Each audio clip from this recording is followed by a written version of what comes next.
Pada subtema 1 kita akan mempelajari komponen ekosistem. Sebelum kita pelajari, silakan kamu buka bukunya halaman 1. Dibuka bukunya halaman 1 sambil kamu perhatikan di depan. Ada berapa gambar itu? Sekarang siapa yang dapat menyebutkan kira-kira antara gambar 1 dan gambar 2 apakah perbedaannya? Aku Gambar 1 semuanya Argo nomor 1. Ada gambar 1 sungai tercemar, gambar yang kedua sungainya tidak tercemar. Arvisia, ada gambar 1 terlihat gersang dan tidak ada makhluk hidup yang hidup di sana. Pada gambar 2 terlihat asri dan indah. Ada pepohonan dan makhluk hidup yang hidup di sana. gambar yang jawaban yang kedua, gambar 1 tidak ada makhluk hidupnya, tidak ada pohon yang tumbuh di sana sehingga tampak gersang. Pada dalam gambar yang kedua itu Arvisia bilang bahwa ada makhluk hidupnya dan ada pepohonannya sehingga lingkungannya tampak asri. Dari dua gambar itu ada dua ekosistem yang berbeda. Ekosistem pada gambar nomor 1 berbeda dengan ekosistem pada gambar yang kedua. Untuk lebih memahaminya, sekarang kalian buka halaman 1. Di situ ada percakapan antara Udin, Lani, Edo, dan juga Beni. Siapa yang ingin memerankan Udin? Daus, Lani, Najwa, Edo Rosi, kemudian Beni Arif. Sekarang kita mulai percakapannya. Udin sangat gembira hari ini. Ia baru saja mendapat kiriman hadiah dari bibinya di kota. Sebuah buku pengetahuan bergambar. Ia pun tak sabar ingin menunjukkannya kepada para anggota sahabat alam yang gemar berpetualang itu. Udin, silakan. Hai kawan-kawan, aku punya sesuatu yang ingin kutunjukkan kepada kalian. Apakah itu ini? Sesuatu yang sangat mengerikan. Tentu saja aku mempunyai sebuah buku pengetahuan bergambar. Aku baru saja mendapatkannya dari buku. Oh, itu benar-benar menarik. Apa isi buku itu? Buku ini tentang berbagai jenis ekosistem di dunia. Pada dalam buku ini ada berbagai jenis tumbuhan dan hewan yang hidup di masing-masing ekosistem yang berbeda. Tentang ekosistem, apa itu ekosistem itu? Dapatkah kamu menjelaskannya untuk kami? Daripada aku harus menjelaskannya, lebih baik kita baca saja buku ini bersama-sama. Selain memuat banyak kabar, buku ini juga memuat penjelasan mengenai tentang ekosistem. Ya, dari keempat anak yang bercakap-cakap tadi, kira-kira apa isi percakapannya? Mereka membahas tentang berbagai ekosistem dan tumbuhan serta hewan yang hidup pada ekosistem tersebut. Sekarang kita lanjutkan di halaman 2. Di situ ada bacaan tentang ekosistem. Silakan Janu dibaca. Ekosistem. Semua makhluk hidup memerlukan lingkungan tertentu untuk memenuhi kebutuhannya. Lingkungan adalah segala sesuatu yang berada di sekitar makhluk hidup. Sebuah lingkungan terdiri dari bagian yang hidup, biotik, dan bagian tak hidup, abiotik. Bagaimana bagian yang hidup pada sebuah lingkungan terdiri atas tumbuhan, hewan, dan makhluk hidup lainnya. Bagian lingkungan yang tak hidup terdiri atas cahaya matahari, air, udara, dan tanah. Stop dulu. Paragraf pertama. Dari paragraf itu kita dapat ambil apa? Apa isi dari paragraf 1? Baca.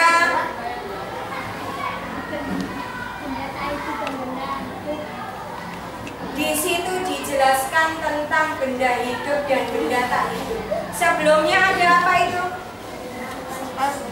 Ada penjelasan tentang lingkungan. Apa yang dimaksud dengan lingkungan? Lingkungan, segala sesuatu yang berada di sekitar makhluk hidup, dan lingkungan itu dibagi menjadi dua. Ada lingkungan hidup yang disebut lingkungan tak hidup. Oke, lanjut paragraf kedua. Najwa, baca yang keras. Cahaya matahari dapat menghangatkan udara, air, dan tanah agar mencapai suhu yang sesuai kebutuhan hidup makhluk hidup. Cahaya matahari juga membantu tanaman membuat makanan. Air dan tanah merupakan bagian penting dari sebuah lingkungan. Air yang turun dalam bentuk hujan meresap ke dalam tanah. Air di dalam tanah ini akan dimanfaatkan oleh tumbuhan yang hidup di atasnya dan makhluk hidup kecil lainnya yang hidup di dalam tanah. Stop. Paragraf yang kedua. Siapa dapat menyebutkan isinya apa saja? Paragraf yang kedua. Najwa. Manfaat dari cahaya matahari. Cahaya matahari ternyata sangat bermanfaat bagi semua makhluk hidup. Apa lagi? Manfaat dari air. Cahaya matahari, kemudian air. Kira-kira masuk biotik atau abiotik? Termasuk benda hidup atau tak hidup? Termasuk benda tak hidup, tapi sangat bermanfaat bagi seluruh makhluk hidup yang ada di bumi. Paragraf ketiga. Silakan baca yang keras, Firman. Yang hidup dan tak hidup pada sebuah lingkungan saling berinteraksi dan saling bergantung satu sama lain. Interaksi antara makhluk hidup dan benda-benda tak hidup pada sebuah lingkungan disebut dengan ekosistem. Ekosistem tersusun atas individu, populasi, dan komunitas. Ekosistem terdiri atas apa saja?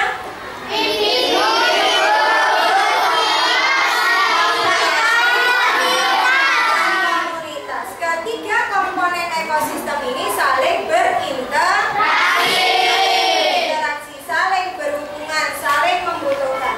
Terakhir, paragraf yang keempat. Laila, baca yang keras. Individu adalah makhluk hidup tunggal, misalnya seekor kambing, seekor burung, sebuah pohon cemara.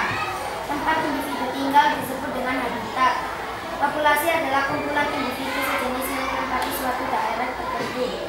Contohnya, di sebuah kolam terdapat populasi ikan, populasi tanaman, teratai, populasi lumut.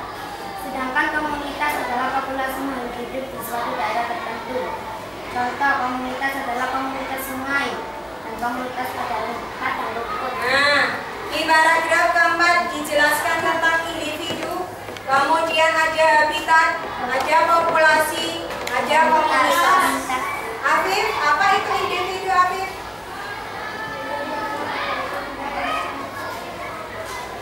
Individu adalah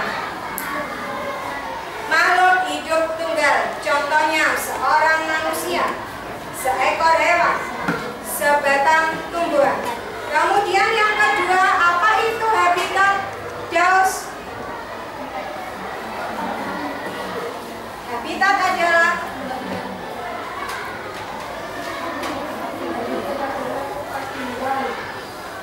Habitat adalah tempat tinggal individu. Kemudian yang ketiga, populasi. Anissa.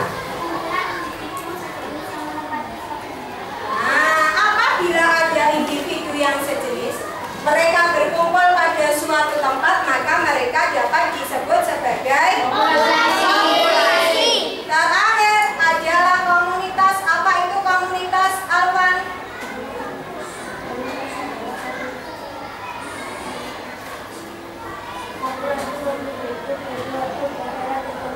Populasi makhluk hidup di suatu daerah tertentu. Misalkan di dalam komunitas kolam, apa saja populasinya? Populasi ikan, populasi teratai, populasi ganggang, populasi lumut.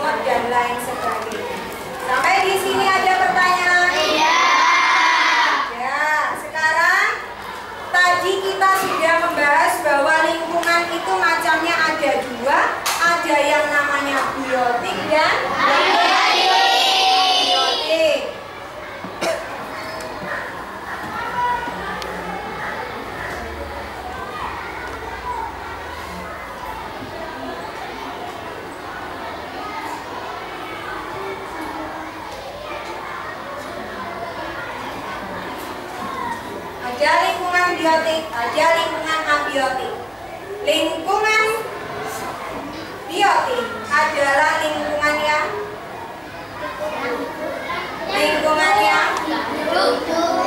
ya, biotik itu benda-benda yang hidup. Kemudian abiotik antara yang biotik dengan abiotik kira-kira ciri-cirinya sama tidak?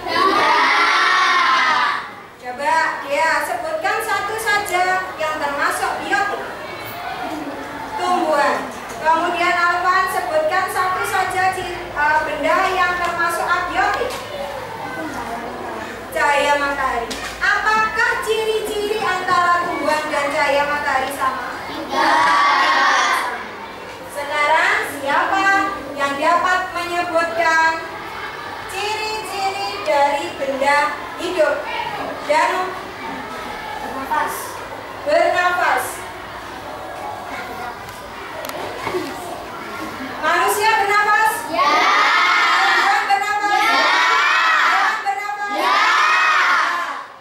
Lanjut, yang kedua, Edward. Bisa berkembang biak.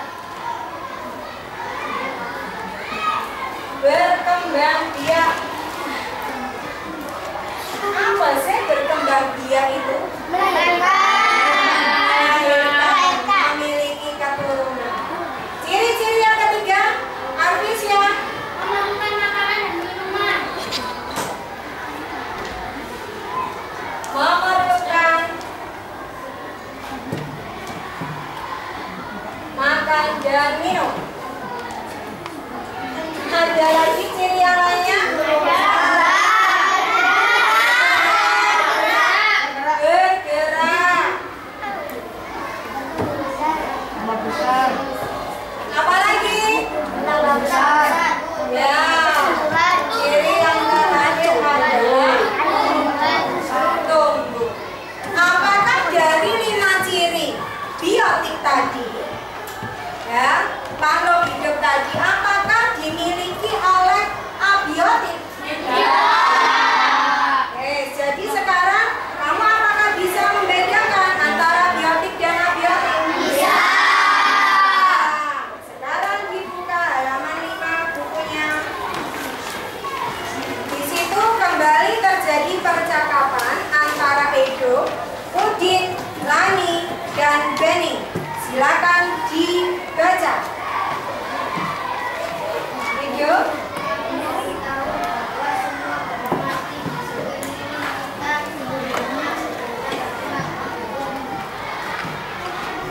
Udin. Ya, aku juga baru menerima ini benar-benar sama sekali tak atau beranak dengan kehidupan kita sebagai manusia. Ternyata mereka juga menjadi manusia dengan kita. Ngomong-ngomong, bagian nasi seperti bagian itu mempunyai bentuk yang bermacam-macam ya. Ada yang berbentuk persegi, ada yang silinder, dan macam-macam. Aku penasaran dengan benda-benda yang berbentuk bola. Bagaimana cara mengukur bagian keluar dari benda-benda yang berbentuk bola ya? Ini benda-benda seperti donat itu, bagian luarnya kan berbentuk lingkaran. Ya, kita tinggal mencari cara menghitung lingkarannya saja. Iya, itu maksud aku, Ben. Bagaimana caranya? Nah, sekarang dari percakapan itu ternyata mereka mengetahui manfaat dari benda tak hidup. Meskipun mereka tak hidup, tapi mereka sangat bermanfaat bagi makhluk hidup seperti manusia, hewan, dan tumbuhan. Ternyata Lani penasaran, bagaimana ya ketika saya menemukan benda tak hidup yang berbentuk lingkaran. Benda tak hidup berbentuk lingkaran, bagaimana cara mengukur kelilingnya? Nah, sekarang kalian perhatikan ini.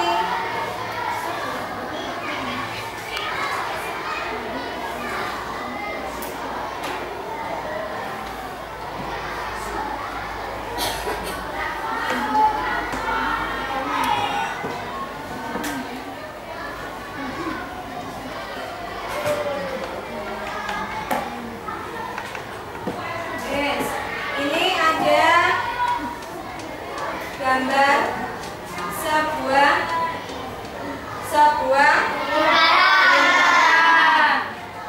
Lingkaran itu memiliki titik pusat. Titik pusat adalah titik yang berada tepat di tengah lingkaran. Kemudian lingkaran itu memiliki diameter atau garis tengah yang diukur mulai ujung garis lingkaran sampai ke ujung garis lingkaran satunya. Dan lingkaran juga memiliki jari-jari atau radius yang ukurannya adalah mulai dari garis luar lingkaran sampai dengan titik pusat lingkaran. Diulang lagi sama Bu Rina. Ini tadi namanya apa? Pusat. Titik pusat lingkaran. Garis tengah disebut apa? Diameter. Setengah dari diameter. Radius atau sekarang silakan keluarkan jangka dan buku gambarnya. Kita akan belajar menggambar sebuah lingkaran menggunakan alat yang namanya apa? Jarak. Jangan keliru jangka. Ini tidak pakai R. Ini namanya adalah jangka. Sudah dipersiapkan jangkanya masing-masing? Silakan juga buku gambar dan penggarisnya. Nah, buku gambar dan penggaris silakan disiapkan.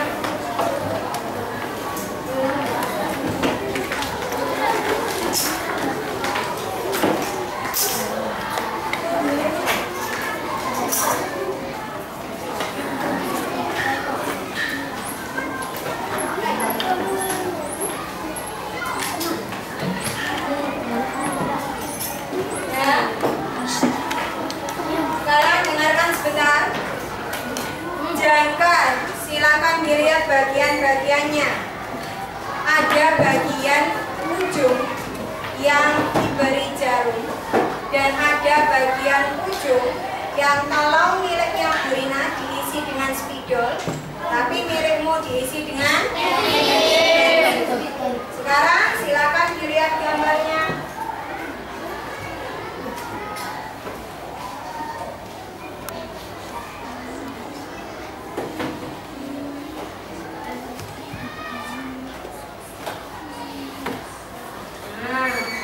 Apakah gambarnya sudah sama dengan gambar jangkamu? Cara membuat lingkaran menggunakan jangka.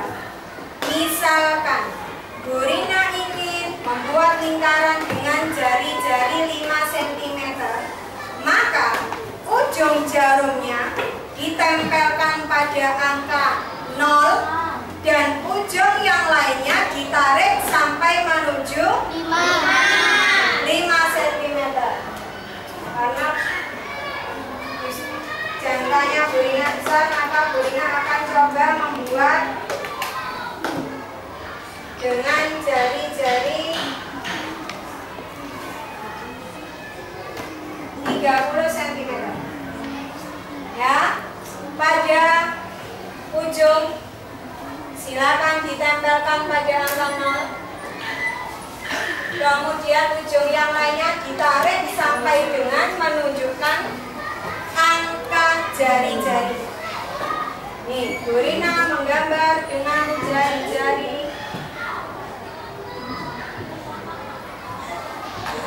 30 derajat Celcius, 30 derajat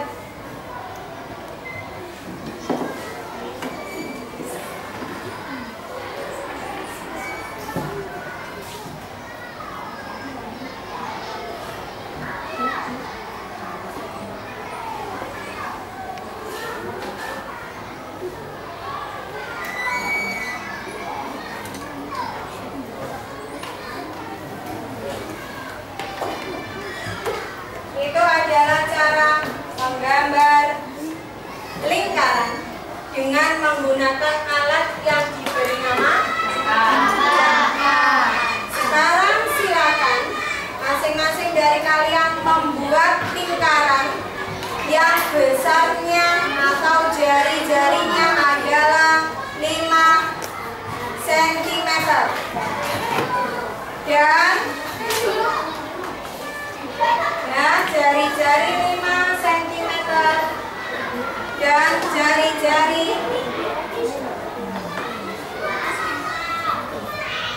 jari-jari 5 cm dan jari-jari 10 cm. Silakan membuat 2 gambar lingkaran itu. Danu selesai? Coba silakan maju Danu.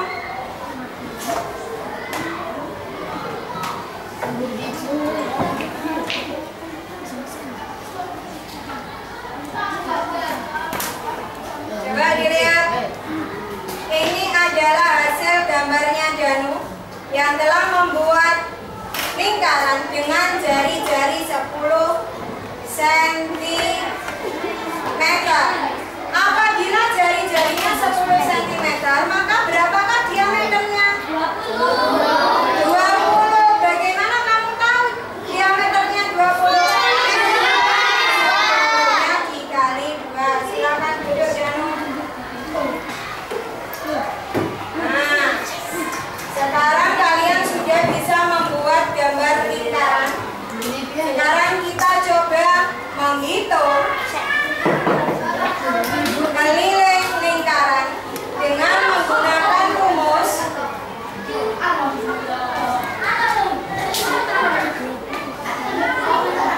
Coba semuanya perhatikan. K sama dengan Pi kali G. Apa yang dimaksud dengan K? K adalah keliling. Kemudian apa dengan Pi? Ini adalah Pi, sebuah konstanta atau ketetapan yang nilainya adalah 22/7 atau 3,14. Kemudian apa yang dimaksud dengan D?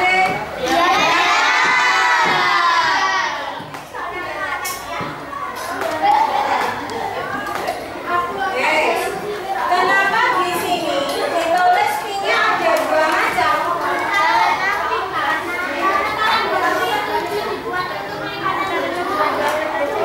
Apabila Pi 22/7 dipakai menghitung lingkaran yang memiliki diameter kelipatan dari 7. Sedangkan 3,14 digunakan untuk menghitung keliling lingkaran yang jari-jari atau diameternya bukan kelipatan dari 7. Sekarang diberi Bu Rina 1 contoh soal, kemudian kamu mengerjakan soal yang ada di buku.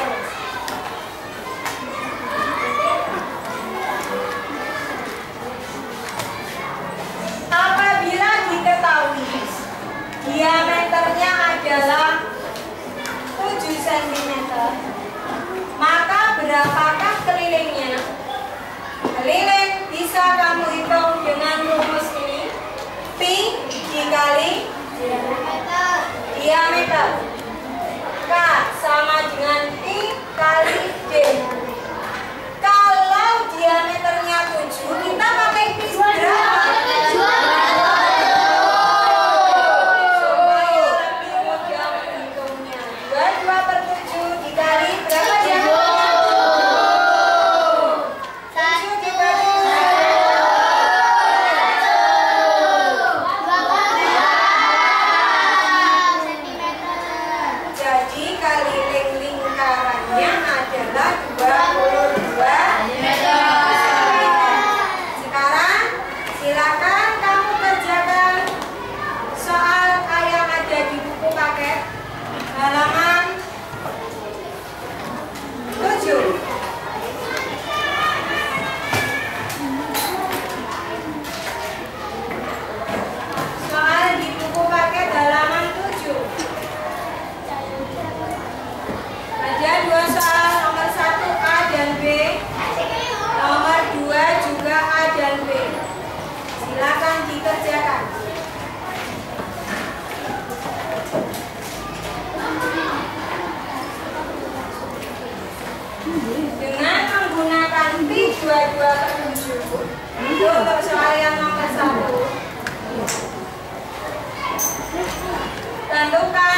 3,14 tentukan lirik lingkaran yang memiliki diameter 20 cm.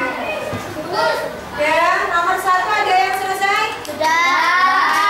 Siapa yang mau maju nomor 1? Silakan. Edward. Yang A.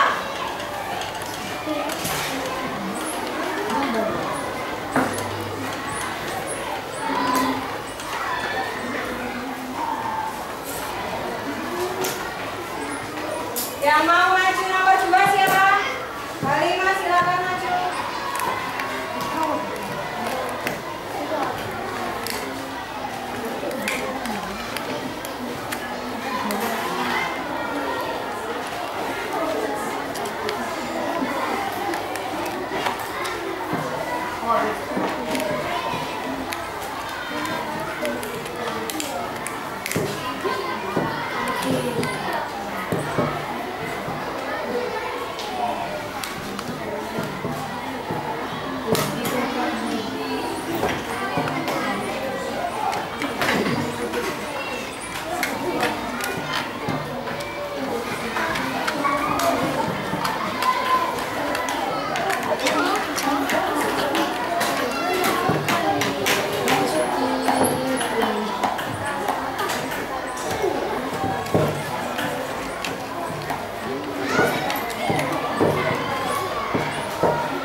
Ya, sekarang dilihat jawaban dari Edward